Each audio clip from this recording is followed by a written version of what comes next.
Assalamualaikum warahmatullahi wabarakatuh. Apa kabar Ananda Solehat? Mudah-mudahan Ananda di rumah sehat-sehat walafiat ya. Hari ini kita akan belajar bahasa Indonesia. Sebelum kita belajar, kita mulai berdoa dulu ya. Sikap berdoa.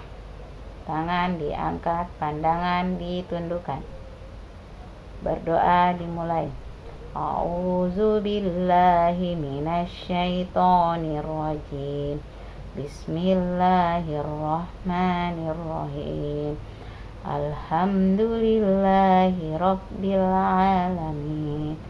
Ar-Rahmanir-Rahim.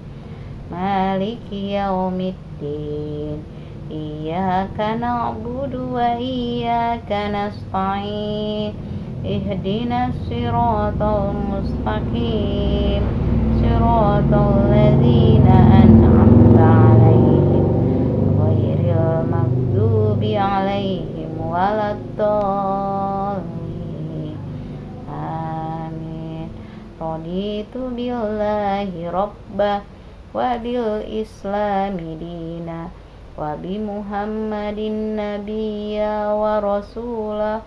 Rabbi zidni ilman warzuqni fahman birahmatika ya arhamar rahimin. Amin. Oke, kita lanjut materi yang kemarin.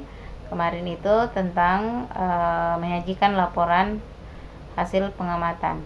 Nah, sekarang kita menyimpulkan dan menilai informasi dari teks laporan hasil pengamatan. Kalian perhatikan, menyimpulkan dan menilai informasi dalam teks laporan hasil pengamatan. Nah, di sini perhatikan, menyimpulkan laporan berarti mengambil intisari atau informasi penting dari laporan, kemudian menyusunnya ke dalam pernyataan dengan bahasa sendiri. Nah, kalian coba perhatikan pengertian dari kesimpulan. Nah, di sini kesimpulan merupakan suatu pernyataan yang didapat setelah membaca atau mendengarkan suatu teks. Jadi kesimpulan itu setelah kita membaca dan mendengarkan, baru mengambil kesimpulan. Kalau tidak baca atau tidak mendengar teks itu, berarti kita belum bisa mengambil kesimpulan. Oke, lanjut.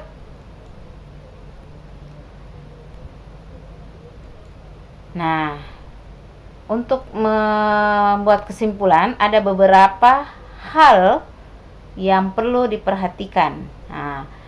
Nah, yang pertama adalah membaca. Tadi kan Ustazah sudah bilang di pengertian kesimpulan. Yang pertama itu membaca.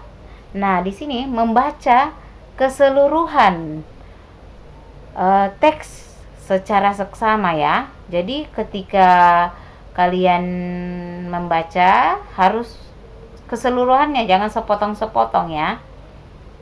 Jadi membaca itu harus keseluruhan dan menyimak seksama ya, secara seksama supaya tidak terpotong-potong. Jadi ketika mau mengambil kesimpulan, yang pertama adalah membaca keseluruhan teks secara seksama ya. Baru yang kedua, mencatat setiap informasi penting. Jadi mencatat informasi penting dari teks yang dibaca, jadi dicatat. Nah, yang ketiga, menentukan ide pokok setiap paragraf yang dibaca. Jadi kalian menentukan ide pokoknya setiap paragraf. Apa-apa itu ide pokok di situ yang boleh diambil.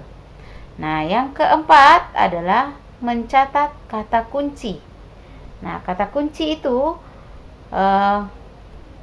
sebuah kata yang digunakan sebagai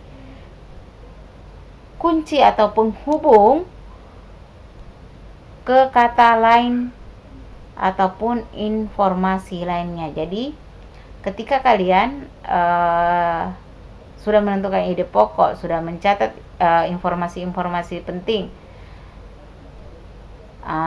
harus mencatat kata kuncinya untuk mengaitkan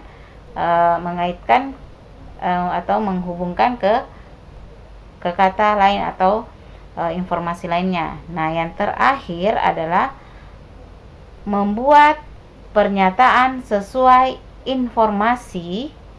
Jadi kita buat pernyataan sesuai informasi, ide pokoknya, dan mencatat dan kata kunci yang tadi yang torang catat. Kata kunci pada laporan dengan lebih ringkas ya. Jadi ada 5 hal-hal yang harus diperhatikan ketika membuat kesimpulan. Membaca teks secara keseluruhan. Yang kedua, mencatat informasi penting. Yang ketiga, menentukan ide pokok setiap paragraf. Yang keempat, mencatat kata kunci pada laporan. Jadi agar bisa menghubungkan informasi lainnya. Yang kelima, yang terakhir, membuat pernyataan sesuai informasi, ide pokok, dan kata kunci pada laporan ya dengan lebih ringkas. Jadi ada 5 ya. Ada 5 yang harus diperhatikan ketika membuat laporan. Lanjut. Nah, menilai setelah menyimpulkan, kita menilai kesimpulan. Apakah kesimpulan itu baik atau belum? Kita menilai. Nah, di sini menilai kesimpulan dapat dilakukan dengan mencermati apakah isi kesimpulan tersebut sudah memenuhi kriteria kesimpulan yang baik atau belum. Jika kesimpulan tersebut belum memenuhi kriteria yang baik, kamu dapat memberi pendapat atau saran untuk memperbaiki kesimpulan yang kurang tepat tersebut. Jadi ketika sudah menyimpulkan, nah kita menilai apakah sudah baik apa belum. Nah, seperti itu. Nah, di sini setelah menyimpulkan laporan, nah berikut beberapa kriteria. Nah, ini ada kriterianya. Tadi kan sudah dijelaskan tadi cara menilainya adalah sudah memenuhi kriterianya atau belum. Nah, ini kriterianya. Yang pertama, isi sesuai dengan informasi dalam laporan.